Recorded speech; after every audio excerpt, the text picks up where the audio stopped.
The police have laid criminal charges against a 29-year-old woman whose 8-year-old son perished in a fire that ravaged their home at Top Lincoln over a week ago.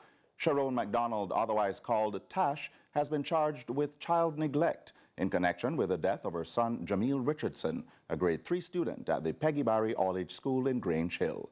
More in this report. Nearly a week after her 8-year-old child perished in their home in Top Lincoln, Westmoreland, police on Friday charged Sherone McDonald, also called Tash, for child neglect in connection with the death of her son Jahmiel Richardson. News of the mother's fate has left residents with mixed feelings, most of them believing she should be receiving psychiatric care rather than being placed behind bars. But since him come out and getting medication, she burn it up and say no mad.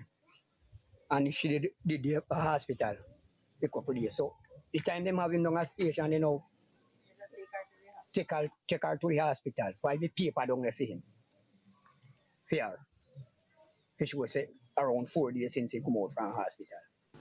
CVM News understands that prior to the incident, McDonald was held by community members and taken to hospital where she received treatment. But upon her release, she allegedly threw away her medication.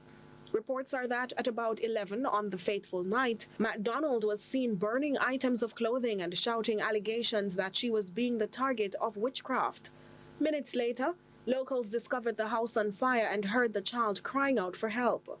Residents attempted to extinguish the blaze, which had by then gotten out of control.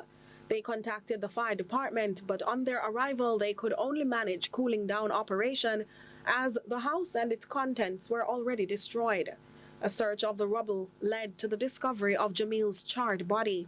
After she was taken into custody, she reportedly told the police that she went to urinate and later discovered that her house was on fire. Custis of Westmoreland was left mournful. I'm saddened at the events that have been taking place in the Grange Hill area. And this is just one more incident that causes us tremendous grief and concern, that a young child has lost their life and the mother of that child is now in custody as a result of what is regarded as negligence. My understanding is that she has had a history of mental illness, which means that her situation ought to be treated differently. He, however, fears people who struggle with depression and exhibit psychosocial challenges have little support many times before harm comes.